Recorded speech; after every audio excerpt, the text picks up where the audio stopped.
자, 오늘은 에스겔로 왔어요. 에스겔 37장 1절에서부터 14절까지 있는 말씀인데요. 이 말씀을 의지해서, 본문의 말씀을 의지해서 마른 뼈들이 소생을 얻으리라 하는 말씀의 제목으로 주여 오전 예배 시간 은혜 나누도록 하겠습니다. 본문의 말씀은 하나님께서 에스겔 선지자에게 마른 뼈들이 솟아나는 그 환상을 보여주시고, 이 환상을 통하여서 그 선민이었던 이스라엘 백성들이 회복할 것을 약속하신 아주 귀한 그런 본문의 말씀입니다. 이건 역사적으로 마른 뼈들과 같이 이 바벨론의 포로로 잡혀갔던 그 이스라엘 백성들이 다시 본토인 이스라엘 땅으로 돌아오게 될 것을 약속한 말씀이고, 궁극적으로는 이 마른 뼈들과 같이 죽었던 그 하나님의 백성들, 바로 저와 여러분들이 그 죽음 가운데에서 다시 살아나게 될 것, 부활하게 될 것, 그걸 예언한 그런 귀한 본문의 말씀입니다. 첫 번째 1절과 6절에 있는 것처럼 하나님께서 마른 뼈들이 소생할 것이라고 말씀하셨어요. 자, 1절 먼저 보시면은요, 여호와께서 권능으로 내게 임하시고 그 신으로 나를 데리고 가서 골짜기 가운데 두셨는데 거기 뼈가 가득하더라.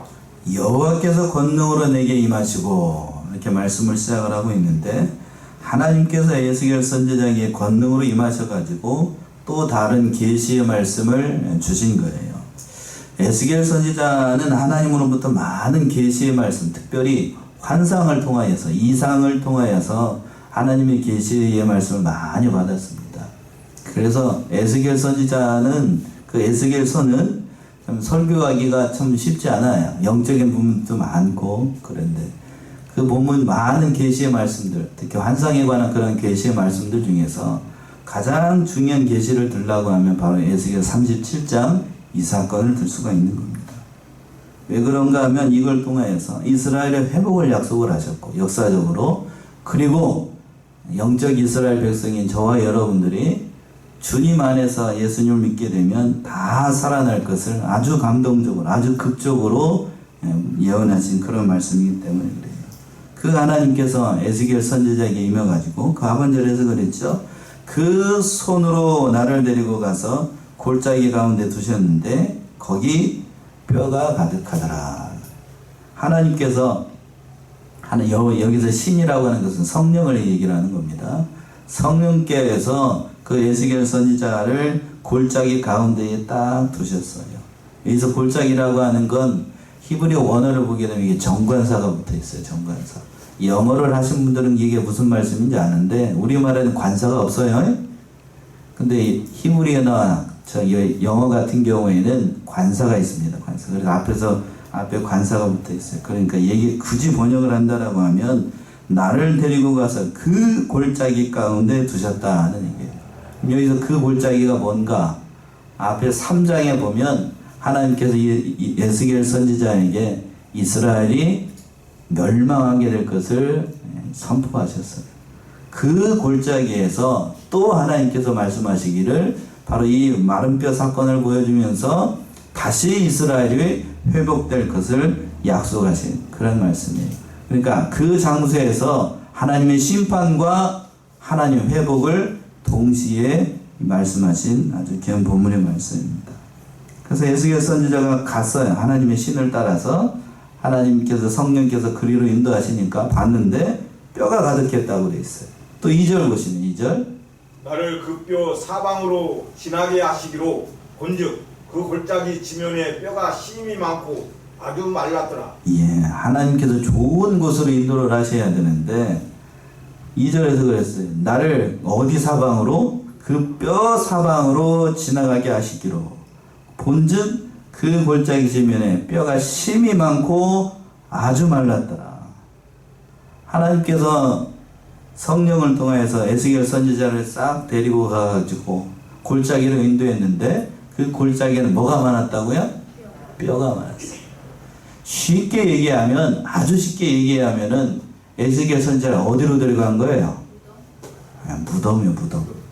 공동묘지로, 공동묘지. 좋은 곳으로 데려가야 되는데 여러분들 한번 보세요. 상상을 한번 해보세요. 내가 에스겔 선지자라고 눈 떠봤더니 성령이 나를 어디다 데려나갔어? 공동묘지. 공동묘지 한복판에다가 딱 있는데 그냥 봤는데 그냥 묘만 있는 게 아니고 뼈들이 그냥 가득해. 아마 보통 심장을 가지고 있는 사람이 아마 여기서 다 자빠질 거예요. 다 자빠질 거예요. 나를 무섭다 그러면 우진이 거기다 갖다 놓으면 왜 나를 여기다 갖다 놨냐고 막 난리가 날 거라고 그렇겠지요. 그런데 뭐라고 돼 있어요? 뼈들이 사방을 지나게, 또 지나가게 하시라고 했어. 지나가게 했어. 가만히 있는 게 아니고 여기를 따라서 쭉 가보라고. 뼈들이 얼마나 많은지를 보여주기 위해서이고. 근데 그 골짜기 지면에 뼈가 심이 많고 아주 말랐다라고 돼 있어요. 그냥 보통 많은 게 아니고 뒤에 가서 보면 군대라고 했으니까 이루 헤아릴 수 없는 수많은 뼈들이 거기에 있었다고 하는 거예요. 이 뼈가 많다 하는 것은 이 뼈들은 누구를 상징을 하냐면 10절에 나오는데 온 이스라엘 백성들을 얘기를 해요. 그러니까 이건 상징적으로 얘기를 하는 겁니다. 지금 바벨론의 포로로 잡혀가 가지고 거기에서 살고 있는 이스라엘 백성들의 형편이 뭐와 같다는 얘기예요. 마른 뼈와 같다. 고통이 심하고 그들이 절망적인 상황에 있고 인간의 능력으로는 해결할 수 없는 아주 낙심천만한 그런 가운데 있다는 것을 이 마른 뼈 사건을 통해서 단적으로 보여주는 거예요. 영적인 의미로 바로 죄악 가운데 있는 인간들이 그 본래의 모습이 이렇다고 하는 거예요. 무슨 뼈 같아요? 뼈 같아요. 마른 뼈. 그냥 뼈도 아니고 많은 뼈, 마른 뼈. 아주 말랐어요. 뼈가 그럼 말랐지 그럼 뭐합니까? 아주 이제 원어를 보게 된 그런 의미가 아니라 아주 말랐어. 형편없다는 거예요. 아주 절망적인 상황. 어디를 봐도 희망이 없는 상태라는 얘기예요. 희망이 없는 상태. 그걸 하나님께서 에스겔 선지자에게 이상을 통해서 보여주신 거예요. 바로 이스라엘 백성들의 상황. 바로 하나님을 믿는 하나님의 백성이지만 죄악 가운데 있어서 죽을 수밖에 없는 그러한 상황에 있는 바로 우리들의 모습을 에스겔 선지자가 보도록 한 겁니다. 그때 하나님께서 그걸 보고 살펴보고 있으니까 하나님께서 이렇게 부르시는 거예요. 3절 보시면 그가 내게 이르시되 인자야 이 뼈들이 능히 살겠느냐 하시기로 내가 대답하되 주 여호와여 주께서 아시나이다. 자, 우리 3절 합독합시다. 중요한 말씀이에요. 3절 시작. 그가 내게 이르시되 인자야 이 뼈들이 능히 살겠느냐 하시기로 내가 대답하되 주 여호와여 주께서 아시나이다. 뼈를 이렇게 뼈 가운데로 지나가고 있으니까 하나님께서 에스겔 선지자에게 물으시는 거예요. 인자야 이 뼈들이 능히 살겠느냐. 그랬더니 에스겔 선지자가 뭐라고 대답했다고요? 주 여호와여 주께서 아시나이다. 그러니까 히브리 원어를 보게 되면 이 말이 주 여호와여 주께서 아십니다. 이 말을 하나님을 3번 부르는 거예요. 연속해서 3번 부르는 건데 우리말로는 주라고 첫 번째 번역을 했는데 이게 잘 아는 말이에요. 아도나이, 아도나이. 히브리 원어를 보게 되면 아도나이 그리고 또 여호와는 말 그대로 여호와고 히브리 원어를 보게 되면 그러니까 아도나이, 여호와, 아타 이렇게 되어 있는데 그 아타는 그 우리가 이제 주님을 높여서 볼 때 2인칭인데 그러니까 당신께서 아십니다. 굳이 번역한다면 그런 의미예요. 아도나이 여호와 당신께서 아십니다. 이런 뜻이에요. 왜 그러면 하나님이라는 한 번만 얘기하지 왜 3번씩 계속해서 얘기를 했을까? 누가 확실히 아신다는 얘기예요. 하나님이 분명히 알고 계십니다. 저에게 굳이 물을 것 없이 하나님께서 이 모든 것이 가능하십니다. 오직 하나님으로만 가능합니다. 라는 뜻이에요. 그러니까 마른 뼈들이 살아나는 건 전적으로 하나님의 주권에 달려있는 일이고 하나님의 능력이면 이것이 가능하다는 얘기예요. 그러니까 믿음의 고백인 거예요. 에스겔 선지자의 믿음의 고백. 오직 하나님만이 가능합니다. 하나님만 아실 수 있습니다. 그렇게 고백을 했던 거예요. 그랬더니 하나님께서 4절처럼 얘기를 하신 거예요. 4절 보시면 또 내게 이르시되 너는 이 모든 뼈에게 대언하여 이르기를 너희 마른 뼈들아 여호와의 말씀을 들을지어다. 예, 또 내게 이르시되 너는 이 모든 뼈에게 대언하여 이르기를 너희 마른 뼈들아 여호와의 말씀을 들을지어다. 앞에서는 하나님께서 에스겔 선지자에게 물으시고 그 에스겔 선지자의 믿음의 고백을 듣고 난 다음에 하나님께서 에스겔 선지자에게 말씀하시기를 그 마른 뼈들에게 어떻게 하라고 그랬냐면 대언하라고 그랬어요. 대언. 제가 지금 설교를 하고 있지만 엄밀한 의미로 얘기한다라고 하면 하나님의 말씀 어떻게 하는 거죠? 대언하는 거예요. 대언하는 거. 대언하면서 이르기를 너희 마른 뼈들아 여호와의 말씀을 들을지어다 라고 이렇게 선포하라고 말씀하셨어요. 그러니까 여기서 중요한 사실을 깨닫게 되는 거예요. 아무리 능력이 없어도 하나님의 말씀을 대언하는 선지자 귀하게 여겨야 되고 그 말씀 자체가 능력이 있다는 사실을 우리가 믿어야 된다는 거예요. 누구의 말씀이기 때문에? 하나님의 말씀이기 때문에요. 사람의 말씀이 아니고 저의 말이 아니라 인간의 말이 아니라 하나님의 말씀을 증거하기 때문에 그래서 대언하라고 얘기를 했어요. 대언. 이 사실 우리가 또 명심해야 되겠어요. 또 5절 보시면 5절 주 여호와께서 이 뼈들에게 말씀하시기를 내가 생기로 너희에게 들어가게 하리니 너희가 살리라. 예, 주 여호와께서 이 뼈들에 대하여 말씀하시기를 내가 생기로 너희에게 들어가게 하리니 너희가 살리라. 개역 성경은 이걸 생기로 번역을 했고 개정판을 한번 읽어보시겠습니까? 개정판 한번 읽어보세요. 5절. 주 여호와께서 이 뼈들에게 이같이 말씀하시기를 내가 생기를 너희에게 들어가게 하리니 너희가 살아나리니. 예, 개정판도 생기라고 번역을 했군요. 생기라는 명무다도 정확하게 얘기를 한다라고 하면 제가 저기 한번 강아지가 천국에 갑니까 했을 때에 그 거기서 뭐라고 그랬냐면 호흡이라고 번역을 해야 된다고 한 적이 있었어요. 이 원어로 보게 되면 이게 생기가 루하의 영을 얘기를 하는 거예요. 영을 얘기를 하는데 보통의 경우에는 이 루하를 뭐라고 번역을 했냐면 히브리 말로 영이라고 번역을 했어요. 그런데 여기서는 그 영이라고 번역을 하면 안 되고 호흡 또 너무 본문의 말씀이 있는 것처럼 생기 또는 숨 다른 곳에서는 생명 이렇게 번역을 해야 되는 거예요. 그러니까 이 뼈들에게 하나님께서 뭐를 주시겠다는 거예요. 호흡, 생명을 주셔서 그들이 살아나게끔 하시겠다는 얘기예요. 방백들을 의지하지 말며 도울 힘이 없는 인생도 의지하지 말지니 그 호흡이 끊어지면 흙으로 돌아가서 당일에 그 도모가 소멸하리라. 제가 눈이 어두워져 가지고 성경을 좀 저기한 것 같은데 거기서 보게 되면 6절에서 그랬어요. 그 호흡이 끊어지면 그 호흡 그러니까 호흡이 끊어진다고 얘기를 하고 있어요. 그러니까 여기서도 그 생기를 가리켜서 뭐 다른 걸로 번역을 하면 안 되고 호흡이라고 돼요. 그러니까 그 호흡이 끊어지게 되면 그 모든 것이 끝나니까 오늘 본문의 말씀에서도 바로 그 얘기를 하고 있는 거예요. 자, 그래서 6절 보시면 또 6절 너희 위에 힘줄을 두고 살을 입히고 가죽으로 덮고 너희 속에 생기를 두리니 너희가 살리라. 또 나를 여호와인 줄을 알리라 하셨다 하라. 예, 6절에서 그랬습니다. 너희 위에 또 뭐를 두고 생기만 두는 게 아니고 힘줄을 두고 또 뭐를 입히고 살을 입히고 또 뭘로 덮고 가죽으로 덮고 그리고 난 다음에 생기를 둬서 너희가 살아나게 하겠다라고 약속하신 거예요. 마치 뭘 보는 것 같습니까? 영화를 보는 것 같아요. 영화를 보는 것 같아요. 사람이 살아나게끔 하나님께서 이렇게 말씀하시겠다라고 하고 그 모든 일들을 통해서 하나님의 역사를 이루어나가겠다고 지금 얘기를 하셨던 거예요. 살아나게 될 것이다. 인간의 눈으로 봤을 때는 그 마른 뼈들이 죽어서 없어지는 것 같지만 그러나 하나님께서 그 모든 것들을 살려내시겠다라고 말씀을 하셨던 거예요. 그 말씀을 받은 그대로 두 번째 7절에서부터 10절까지 보시면 에스겔 선지자가 하나님 말씀대로 다언을 하자 그 마른 뼈들이 실제로 살아나게 됐습니다. 7절 보시면은요. 이에 내가 명을 쫓아 대언하니 대언할 때 소리가 나고 움직이더니 이 뼈 저 뼈가 들어맞아서 뼈들이 서로 연락하더라. 예. 7절 우리도 또 재밌으니까 한번 읽어봅시다. 같이 합독합시다. 시작. 7절 시작. 이에 내가 명을 쫓아 대언하니 대언할 때 소리가 나고 움직이더니 이 뼈 저 뼈가 들어맞아서 뼈들이 서로 연락하더라.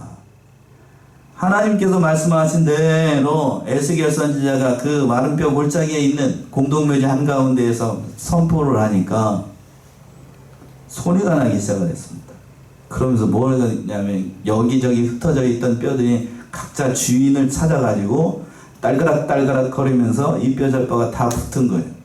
엉덩이 뼈는 어디로 가고 다 엉덩이로 찾아가고, 갈비뼈는 어디로 가고 갈비뼈를 찾아가고, 자기 본래의 주인으로 착착착착착 움직이는 거예요. 그게 뭐가 되는 거예요? 큰 소리가 나는 것처럼. 엊그저께 그냥 큰 소리 나면서 비가 많이 왔잖아요. 그것처럼 그냥 사방에서 뼈들이 본래의 자기 주인에게로 찾아가기 시작하는 겁니다. 얼마나 멋진 광경이었어요. 또 다른 의미는 심장 약한 분들이 보게 되면 놀라 자빠질 일입니다. 하나님 말씀대로 대언을 하니까 뼈들이 죽어가지고 말라붙었던 그 뼈들이 하나씩 다 연결이 되는 거예요. 그 아이들이 로봇 블록 저기 하는 것처럼, 맞춰지는 것처럼 제짝을 찾아가지고 다 맞아지기 시작을 했던 겁니다. 참 기가 막힌 광경이에요. 아마 이 모습이 우리 주님께서 살아나라 할 때의 그 모습, 재림하시게 되면 예수님께서 그 말씀을 하실 건데, 지난주 뭐라고 그랬냐면, 어린아이를 살릴 때 뇌자를 어떻게 살리셨다고요? 달리다고. 일단 그 아이가 그냥 그때는 살았어요. 죽은 지 얼마 안 됐으니까. 아마 죽은 지 오래된 사람들은 뼈도 찾아보기 어렵고 흙으로 다 돌아가가지고 어디 있는지 모를 거라고요. 그런데 하나님께서, 예수님께서 재림하시게 되면 그때 이 말씀을 하시면 아마 이 모습이 될 거라고요. 뭐요? 여기저기서 뭐가 막 확 와가지고 그냥 모습으로 확 변하게 되는 모습을 감상하게 될 건데, 이 말씀 그대로 이루어지게 될 거라고요. 그걸 지금 에스겔 선지자가 대언을 하니까 그 골짜기 안에 있는 뼈들이 다 각자 주인을 찾아서 서로 연락하게 됐던 거예요. 또 그리고 난 다음에 8절 보시면, 내가 또 보니 그 뼈에 힘줄이 생기고 살이 오르며 그 위에 가죽이 덮이나 그 속에 생기는 없더라. 예, 그 속에 생기는 없더라. 말씀을 대언을 했는데, 앞에서 말씀하신 대로, 하나님의 말씀대로 그의 힘줄이 생기고 살이 오르고 그의 가죽이 덮이고 온전한 그 사람의 모습으로 딱 이루어졌어요. 그런데 결정적으로 그 안에 뭐가 없었다고요? 생기가 없었어요. 앞에서 이 생기는 앞에서 얘기했습니다. 뭐라고 그랬냐면, 영이라고 보면 안 되고 생명 또는 호흡이에요. 그러니까 숨을 쉬고 있지 않으니까 살아도 사는 게 아닌 거죠. 그래서 하나님께서 말씀하셨어요. 9절 보시면, 또 내게 이르시되 인자야 너는 생기를 향하여 대언하라. 생기에게 대언하여 이르기를 주 여호와의 말씀에 생기야 사방에서부터 와서 이 사망을 당한 자에게 불어서 살게 하라 하셨다 하라. 예. 마치 뭘 보는 것 같냐면, 아담을 흙으로 빚어놓고 난 다음에 이렇게 만들어 놨죠? 그러나 만들어만 놨지 그건 사는 게 아니고 뭐예요? 그냥 저기에 불과한, 우리가 제가 어렸을 때 찰흙으로 만들어 놨고 사람 모양을 만들어 놨어도 그건 사람이 아니에요. 흙덩어리일 뿐이지. 마치 하나님께서 아담을 만들어 놓았을 때 첫 번째 모습이 바로 이랬을 거라고. 지금 살려있는 것도 다 그런 겁니다. 물론 이것도 하나님의 이적의 역사입니다. 가장 중요한 건 거기에 뭐가 있어야 돼요? 생명이 있어야 돼요. 생명. 아담에게 하나님께서 뭘 불어넣으셨던 것처럼, 그 생기를 불어넣었던 것처럼 하나님께서 말씀하시자 그 사방으로부터 그 생명이 그 안에 들어가서 그들의 본래의 모습으로 살아나게 됐던 거예요. 그 말씀을 대언하자 그 말씀대로 다 이루어졌던 거예요. 10절, 신기한 일이죠? 안 믿어질 거야, 안 믿어질. 오늘 참 이 말씀 속에서 안 믿어질 사람, 안 믿어집니다, 목사님. 그 사람은 수상한 사람이에요, 수상한 사람. 뭐한 사람? 수상한 사람. 하나님께서 뭐 할 일이 없어서 에스겔 선지자가 이 모습을 보여줬겠냐고. 바로 희망이 없다, 절망이 있다, 절망 가운데 있다, 나에게는 소망이 없다 하는 사람들에게 이 환상을 통하여서 하나님의 능력이 어떠한지, 하나님의 백성을 하나님께서 어떻게 하실 것인지를 말씀을 통해서 예언한 말씀이에요. 또 그래서 10절 보시면, 이에 내가 그 명대로 대언하였더니 생기가 그들에게 들어가매 그들이 곧 살아 일어나서 서는데 극히 큰 군대더라. 예, 마지막에 이렇게 됐어요. 이에 내가 그 명대로 대언하였더니 사방에서 떠있던 그 생명들이 다 들어가서 그들이 살아 일어나서 서는데 뭐 같다고 했냐면 큰 군대가 됐어요.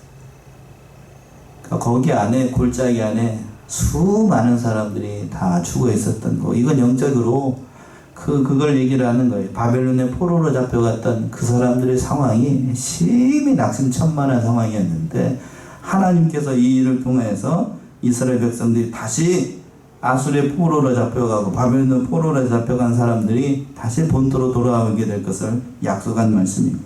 또 오늘날에는 멀리 신약시대엔 죄와 허물로 죽었던 바로 우리들이 하나님의 능력의 말씀을 믿는 자들에게 바로 하나님 말씀대로 살아날 것을 예언한 말씀이에요.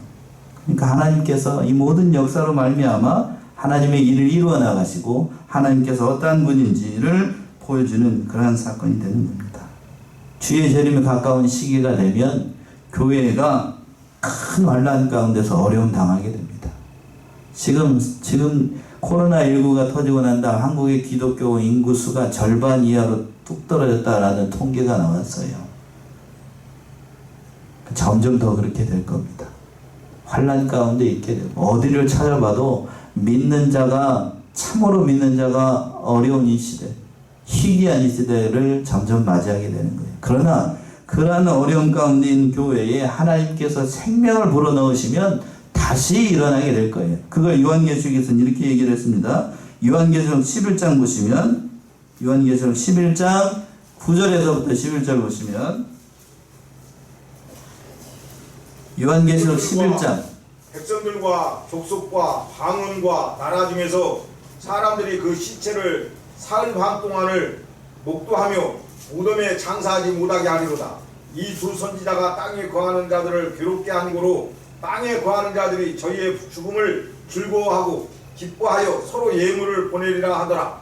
3일 반 후에 하나님께로부터 생기가 저희 속에 들어가매 저희가 발로 일어서니 구경하는 자들이 크게 두려워하더라. 예. 말세에 이 계시록의 말씀은 주의 재림이 가까운 시대가 되면 교회가 많은 핍박을 받게 돼요. 거짓 이단들과 사이비한 사상들과 거짓 선지자들과 거짓 그리스도들에 의해서. 그러나 하나님께서 3일 반 후에 생기가 저희 속에 들어가서 교회도 살아나게 되고 모든 믿는 백성들이 다 살아나게 될 것을 예언한 말씀인데 오늘 본문의 말씀에서도 역시 마찬가지예요. 소망이 없다, 절망 가운데 있다. 내가 이렇게 살아서 무엇하는가? 그러한 사람들에게 하나님께서 이 계시의 말씀을 통해서 그 어려움 가운데서 흔들지 말고 하나님 믿는 백성답게 살아갈 것을 예언을 통해서 계시를 통해서 하나님께서 보여주신 거예요. 그래서 마지막으로 세 번째 11절에서부터 14절까지 마른 뼈들이 소생한 것처럼 이스라엘 백성들이 다시 회복될 것을 하나님께서 약속을 하셨던 거예요. 11절 보시면 또 내게 이르시되 인자야 이 뼈들은 이스라엘 온 족속이라. 그들이 이르기를 우리의 뼈들이 말랐고 우리의 소망이 없어졌으니 우리는 다 멸절되었다 하느니라. 예, 11절에서 그랬죠. 또 내게 이르시되 인자야 이 뼈들은 이스라엘 온 족속들이라. 그들이 이르기를 우리의 뼈들이 말랐고 우리의 소망이 없어졌으니 우리는 다 멸절되었다 하느니라. 하나님께서 이스라엘 형편들을 다 아시는 거예요. 그들이 뭐라고 얘기를 하는지. 뭐라고 얘기를 했냐면 또 내게 이르시되 인자 이 뼈들은 누구라고 얘기를 하고 있어요? 이스라엘 온 족속들이다. 지금 에스겔 선지자가 보고 있는 이 뼈들은 지금 이스라엘 백성들의 그러한 상태, 바벨론의 포로로 잡혀가고 그들의 상편의 상태가 마른 뼈와 같고 지금 현대를 살아가고 있는 크리스찬들의 영적인 상태가 뭐와 같다는 얘기예요? 마른 뼈들과 같다는 거예요. 그 심령의 상태가. 그러나 하나님께서 그들을 다 일으켜 세우실 것이라고 약속을 하신 말씀이에요. 그런데 그들은 뭐라고 얘기를 하냐면 그 아버지를 믿음 없는 소리를 하는 거예요. 우리 뼈들이 말랐고 우리의 뭐가 없어졌다고요? 소망이 없어지고 우리는 다 뭐했다? 멸절되었다. 소망이 끊어졌다. 왜 그런가? 이스라엘 백성들을 보게 되면 유다가 멸망을 해가지고 바벨론의 포로로 잡혀왔어요. 그리고 또 그들이 믿고 있었던 그 마지막으로 믿고 있었던 그 성전도 불태워지고 남는 게 아무것도 없다는 소식을 들었던 거예요. 하나님이 살아계시다고 하면 어찌 이런 일이 일어날 수 있는가? 오늘의 현대를 살아가고 있는 저와 여러분들의 얘기한다고 하면 하나님을 믿고 하나님을 믿으며 이제까지 살아왔는데 왜 육신의 병이 들고 왜 사업에 실패하고 왜 가정에서 어려움이 닥치고 왜 환난을 벌게 허락을 하시는가? 나에게 이런 모든 것이 다 끝났다. 나는 내 인생 끝나버렸다. 나는 아무것도 아닌 존재가 되었다. 라고 할 수 있다는 거예요. 그러나 그러한 믿음 없는 소리 하지 말고 하나님께서 반드시 너희를 회복해 줄 것을 믿고 하나님 바라보며 흔들리지 말고 믿음 생활할 것을 예언한 말씀이에요. 그래서 12절 보시면 그렇게 얘기했어요. 12절.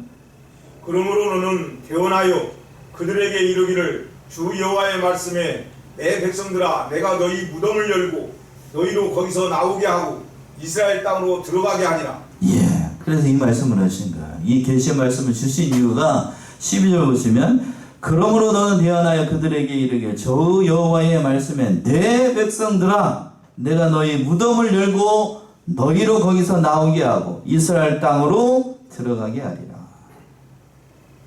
그러니까 죽었다고 낙심하고 있는 그들에게 너희가 무덤을 열게 할 것이고 거기서 다 나오게 할 것이라고 약속하고 있어요. 절망 가운데에서 하나님을 믿어봐야 뭐 소용이 없다 그런 말 하지 말고 하나님의 능력의 역사를 바라보면서 믿음 생활 잘 해나갈 것을 권면한 그런 말씀입니다. 또 13절 보시면 13절 내 백성들아 내가 너희 무덤을 열고 너희로 거기서 나오게 함즉 너희가 나를 여호와인 줄 알리라.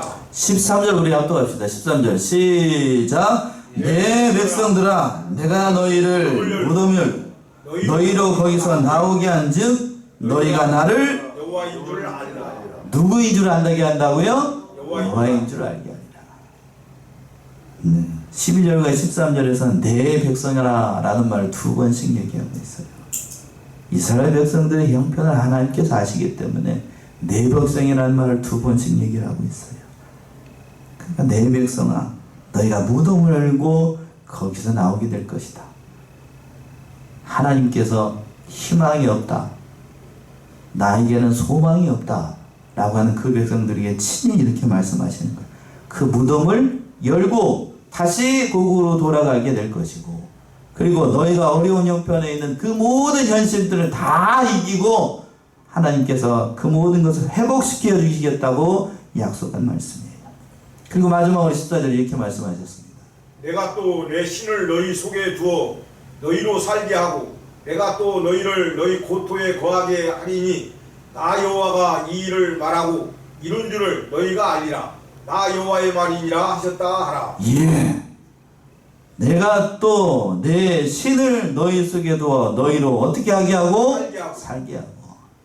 그러니까 여기서 신이라고 하는 것은 성령을 우리 가운데 주신다는 거예요. 개정판 한번 읽어보시겠습니까? 14절 개혁개정. 내 영을 너희 속에 두어 너희가 살아나게 하고 내가 또 너희를 너희 고국 땅에 두리니 나 여호와가 이 일을 말하고 이룰 줄을 너희가 알리라. 여호와의 말씀이니라. 예, 내가 또 개정판은 뭐라고 얘기해? 신이라고 아니고 영이라고 얘기를 했어요. 영. 내 영을 어디 안에 두고? 너희 속에 두고. 지금 예수를 믿게 되면 우리 안에 누가 계시죠?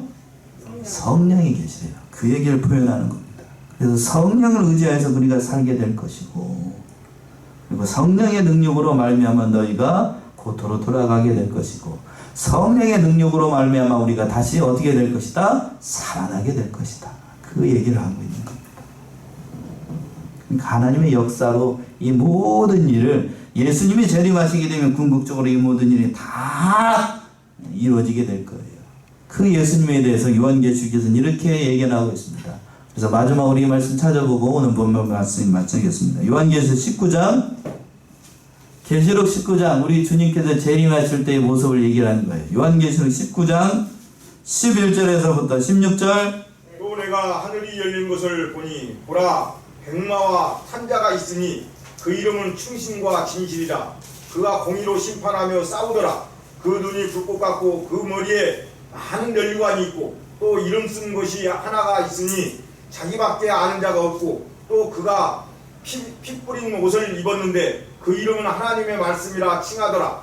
하늘에 있는 군대들이 희고 깨끗한 생화포를 입고 백마를 타고 그를 따르더라. 그의 입에서 이 한 검이 나오니 그것으로 만국을 치겠고 친히 저희를 철장으로 다스리며 또 친히 하나님 곧 전능하신 이의 맹렬한 진노의 포도주틀을 밟겠고 그 웃과 그 다리에 이름 쓴 것이 있으니 만왕의 왕이요 만주의 주라 하였더라. 아멘. 아멘이 나와야 돼요. 누구를 얘기를 하는 거예요, 이게? 예수님을 얘기를 하는 거예요. 자, 19장 11절 보시면 또 내가 하늘을 열린 것을 보니 보라 백마와 탄자가 있으니 그 이름은 뭐하고 뭐요? 충신과 진실이라. 그가 공의로 심판하며 싸우더라.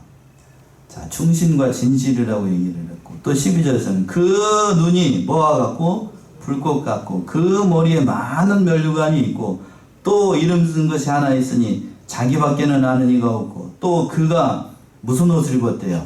피 뿌린 옷을 입었는데 그 이름은 누구의 아들? 하나님의 말씀이라 칭하더라. 그러니까 이 누구를 얘기를 하는 거예요? 하나님의 말씀이니까 예수님을 얘기를 하는 거예요. 재림할 때 예수님 모습이 이렇다는 거예요. 초림할 때 예수님과 완전히 다른 모습으로 오십니다. 또 14절 보시면 하늘에 있는 군대들이 희고 깨끗한 세마포옷을 입고 백마를 타고 그를 따르더라. 천군과 천사들이 다 그를 따르는 거예요. 예수님을 따릅니다. 그리고 또 15절 그 입에서 이한검이 나오니 그것으로 만국을 치겠고 친히 저희를 철창으로 다스리며 또 친히 하나님과 전능하신 이의 명령한 진노의 포도주 틀을 밟겠고 그리고 마지막으로 결정적으로 16절 그 옷과 그 다리에 이름 쓴 것이 있으니 뭐라고 되어 있습니까? 만왕의 왕이 만왕의 왕이요 또 만주의 주. 그러니까 누구를 얘기를 하는 거예요? 예수님을 얘기를 하는 거예요. 자, 오늘날 한국교회를 괴롭히고 있는 무슨 천지? 에서는 이 사람이 누구라고 얘기를 할 것 같습니까? 예? 누구라고 얘기를 할 것 같아요? 그 사람이라고 얘기합니다. 이름하기 그러니까 그 사람이라고 얘기해요. 말도 안 되는 얘기를 하고 있는 거 말도 안 돼요. 그러나 오늘 본문의 말씀에서는 확실히 예수님께서 이렇게 재림하시게 되면 우리들이 마른 뼈와 같은 우리들이 다 살아나서 영광 가운데 참여할 것을 약속하신 그러한 본문의 말씀이에요. 그러니까 아무리 힘들고 괴로워도 주의 재림의 때를 바라보면서 그 어려운 일들을 다 이겨나가고 믿음 안에서 주 안에서 승리해 나가는 사랑하시는 성안의 성도님들 모두가 되시기 바랍니다. 기도하겠습니다.